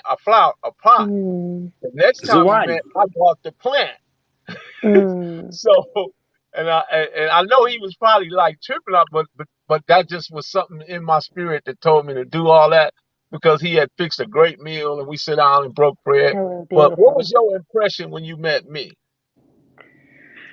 So first off, being listening to the G. Lou show, you would come on, right? You had to come Uh on a few times, and huh. they was like the professor, the hood postman, and I'm listening to the jewels you dropping and the way you dropping them, and I'm in the comments going hard. Now I'm one of the people that's not afraid to comment, so I'm commenting the answers to certain stuff, and I'm like that's right, Thank blah you, blah blah blah Felicia. blah blah blah blah blah blah, right? Responding, but I'm like, this brother is really dope. And I didn't see any ego involved. That was the first thing I picked up from you, that I did not see ego in a way. It was coming from a really loving place. So when, I think it was the night 2 days after I spent the night with my father, the next morning he's like, we're gonna do the interview. Melly Mel wants to interview us. And I'm like, why you wanna talk to me? Who like will talk to me? I hadn't even met this man. You know what I mean? Like, okay, you want, and I've watched this stuff and I respect them, but why you want to talk to me? I mean, okay. But I was tired. So I said, all right, we set up a day. I came and I got to see in live in action, how you conducted things. And, you know, um, I kind of felt like I was disruptive when I came in because but you were real cool, like it's okay, it's cool. And then afterwards, um, I don't know, Mel, you was just humble. I don't even like to say the word humble, but just a genuine person. The smile, and it made me intrigued as to you take a lot of time. I see you give a lot of admiration to so many different people, whether the brothers are still here or they're fallen soldiers, right? And it Mm-hmm. made me Mm-hmm. like, I need to see something about this man because when we discussed, you told me about your life and how you taught yourself to do these certain things. I'm like, they need to hear that as well. But you so non-egotistical that you take that back seat, and that's very rare. That's very rare. I Very appreciate rare. that. Thank you. I appreciate it because Absolutely. your dad, when I first got there, man, we got to leave our egos, man. We can't let our egos. That's all he kept saying. I'm like, what is this man talking about? I don't Phenomenal. have an ego. Wow. He said phenomenal egos. I don't want no phenomenal egos. Yeah, Yeah. phenomenal egos.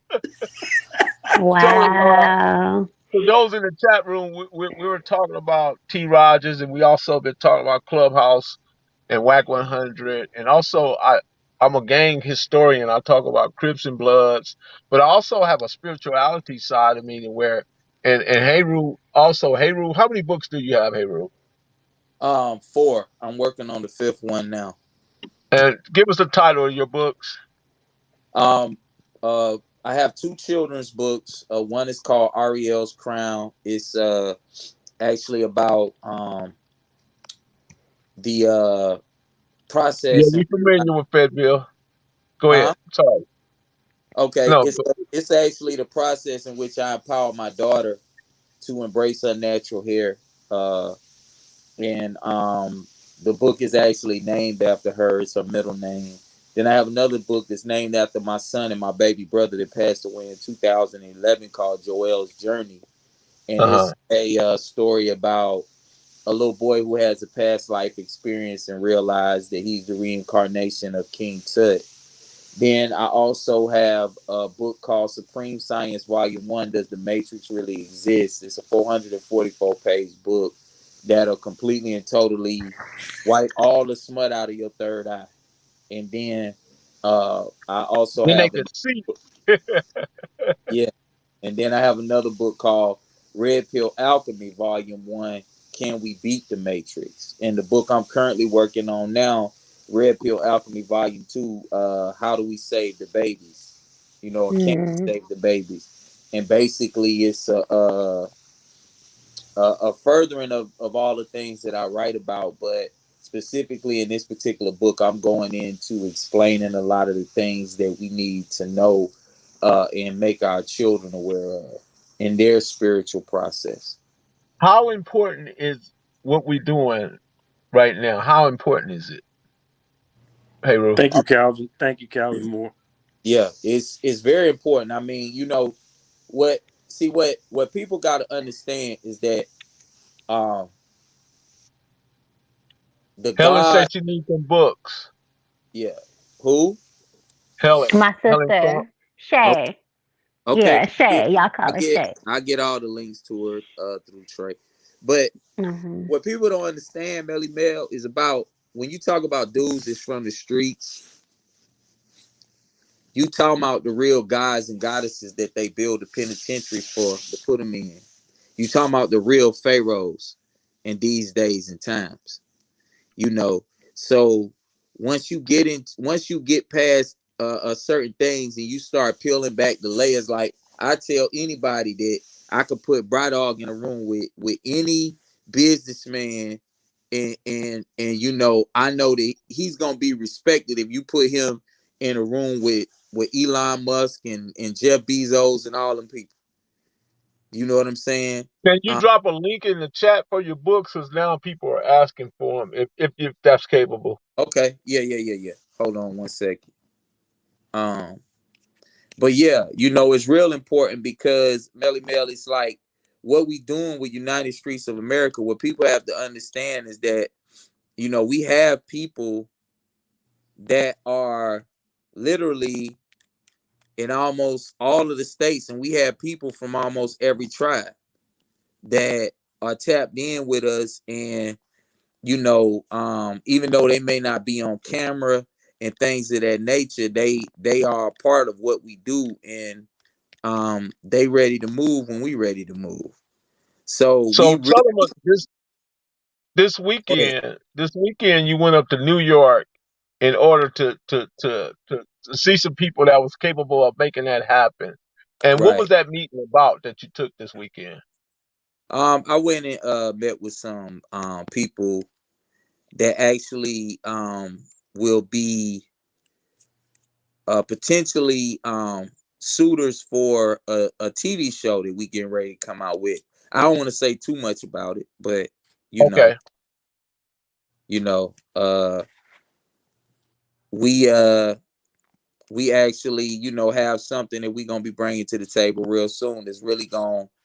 Um it's really gonna be very beneficial to the culture because it's gonna put people in the forefront who really need to be in the forefront and who really need to be the ones that are, you know, talking to the youth and so on and so forth. Yeah. absolutely. Right on. What's your thoughts on that, man? I mean, you know.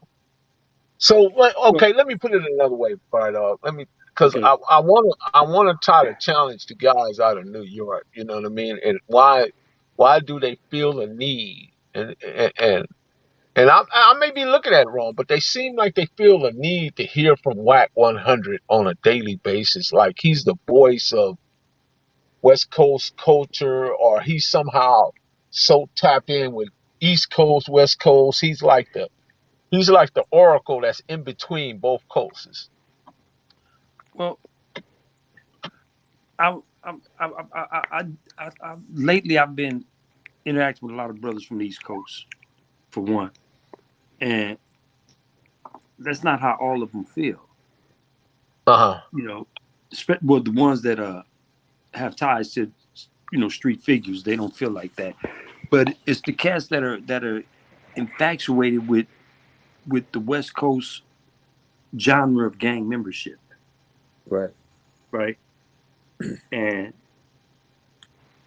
so, because when I was in the feds, I traveled all over the United States, literally. One of their requirements, or prereq for a lot of them dudes, was to learn every Damu tribe in Cali.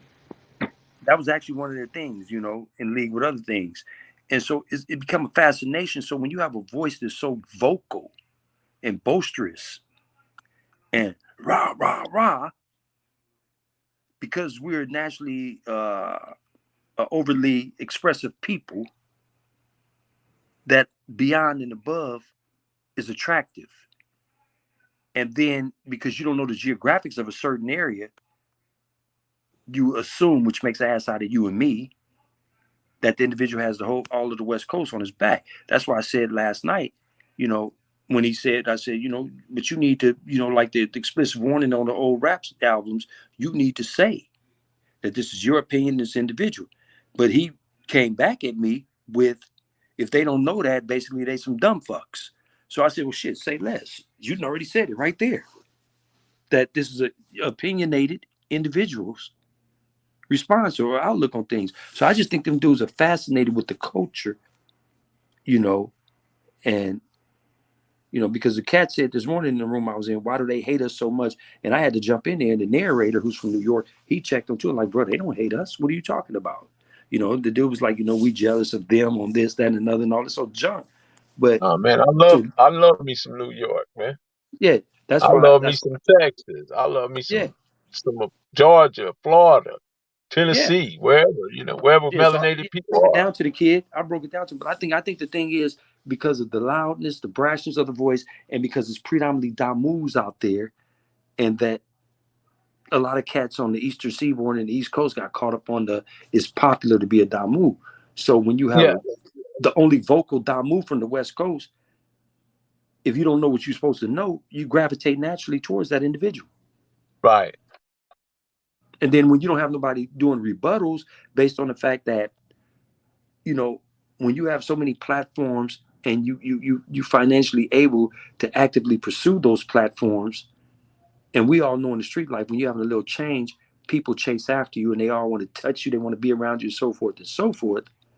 So you have your minions, who the vast majority aren't from California. So they take what you say as gospel. Right. And it goes to Melly Mel fucking with him. Shit, I'm fucking with him. I know Melly Mel straight. Shit, Haru fucking with him. I'm fucking with him. Shit, the homegirl Trey, she be hollering at him. He be having the homegirl Trey on. And so then it makes other people a domino effect. Mm-hmm. Cat gotta be solid. Cat from the West. Cat from, you know, the land, as they say. Where it all started. The capital. So that's what I think it is, man. Deception and masquerade, man. That's it, man. That's all You it know. is, man. You know. Yeah. But for $1, for a coin, for Yeah, but a buck. it's like the homie said, all money ain't good money. I remember in my lifetime, man, I went for somebody. This is a true story. I went over to get a half a gallon from some cats. You know what they told me? Get up out of here, dog. Your money ain't no good over here. And I'm looking like, what? They like, get up out of here for something happened to you. Your money ain't no good over here. Thank you, And Nelly. they were prepared to make something happen to me. So all money ain't good money, man. You know, it's just Right. not. Right. Good night, sis.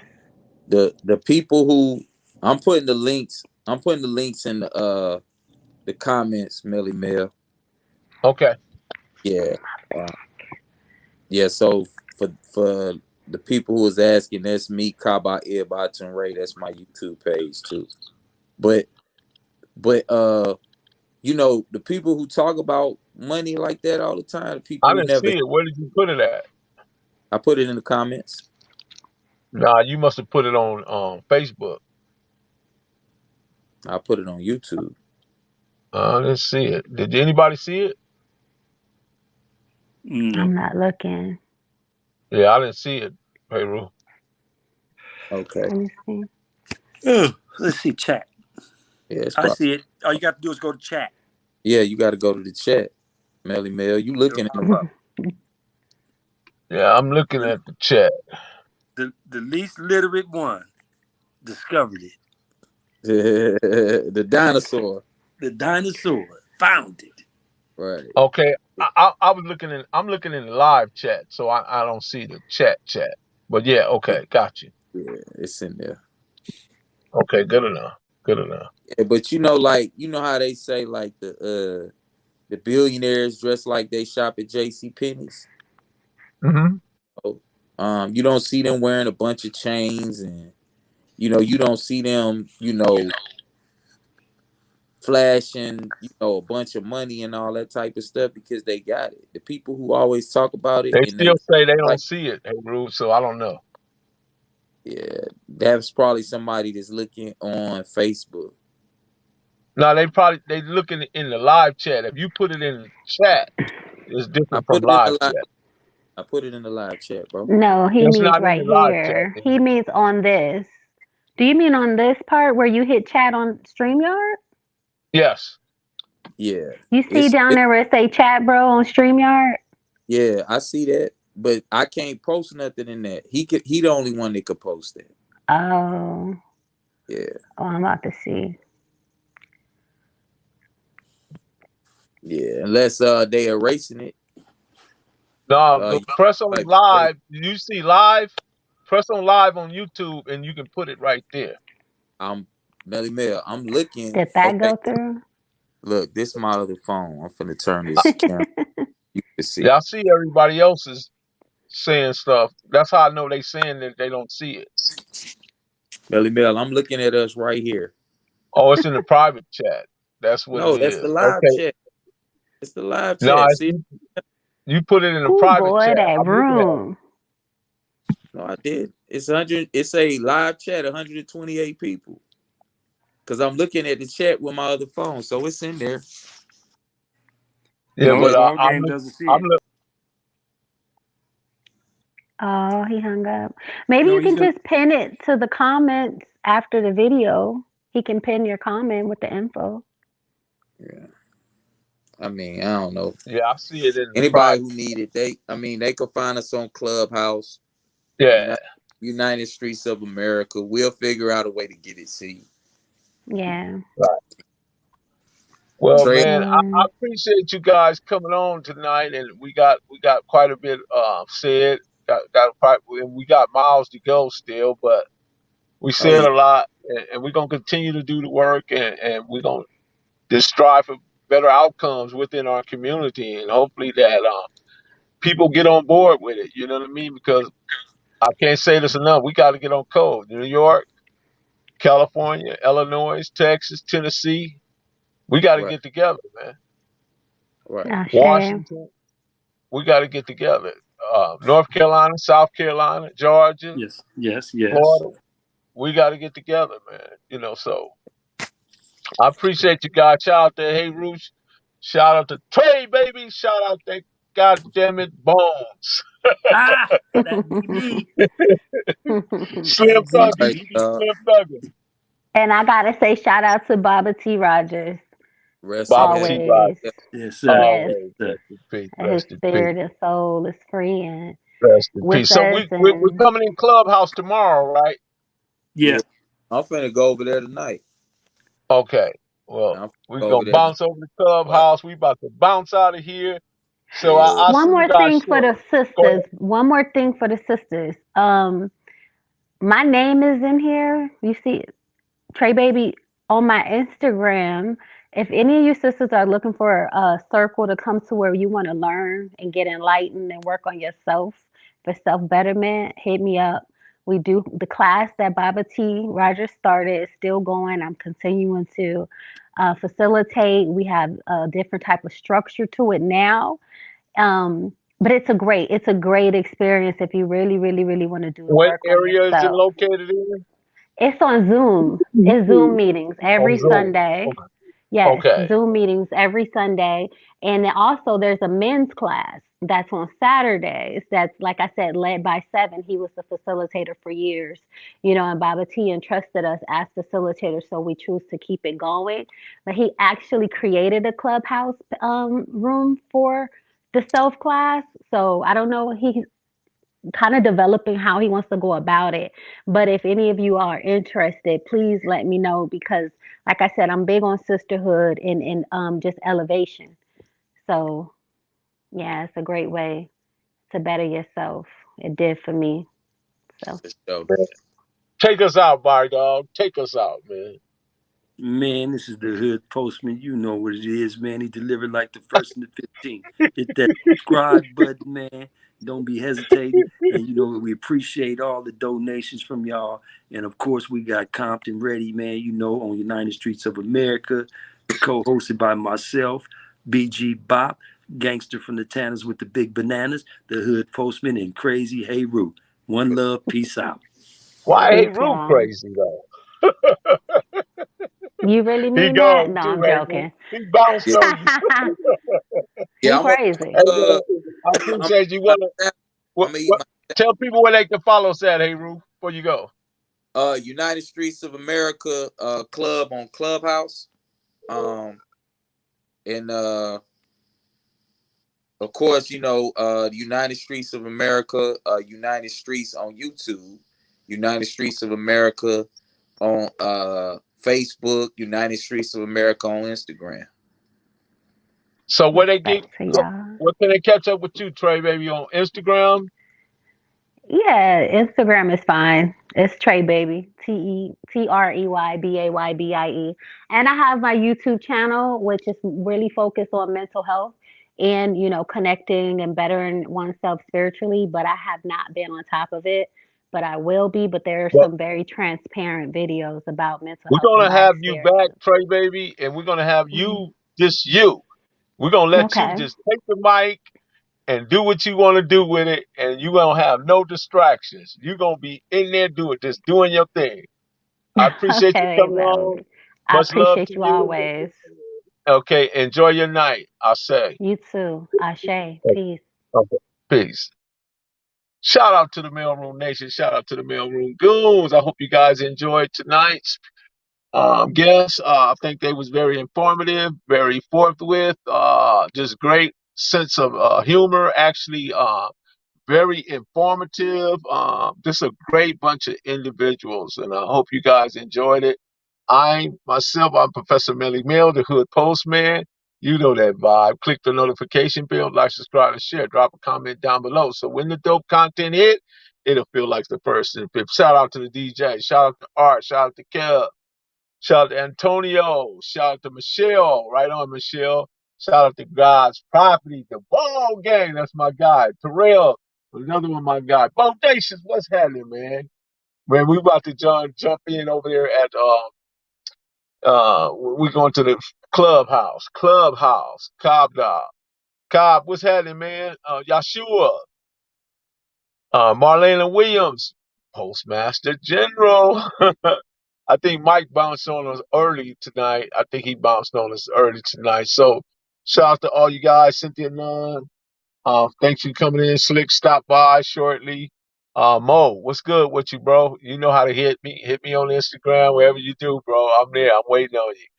Yeah, and anybody that have any ideas, creative ways how to improve our culture, because I'm culturally aware, I'm culturally competent, and I believe in having cultural responsibility. So anybody listen to message me, send me a direct message to Instagram, The Hood Postman, one word, The Hood Postman on Instagram. Follow me over there and send me your message and let's dialogue. Let's talk about it, man. So I appreciate you guys. So once again, we are gone. We are out. We are out. Be good, be safe, most of all, be well. And I love y'all. Peace.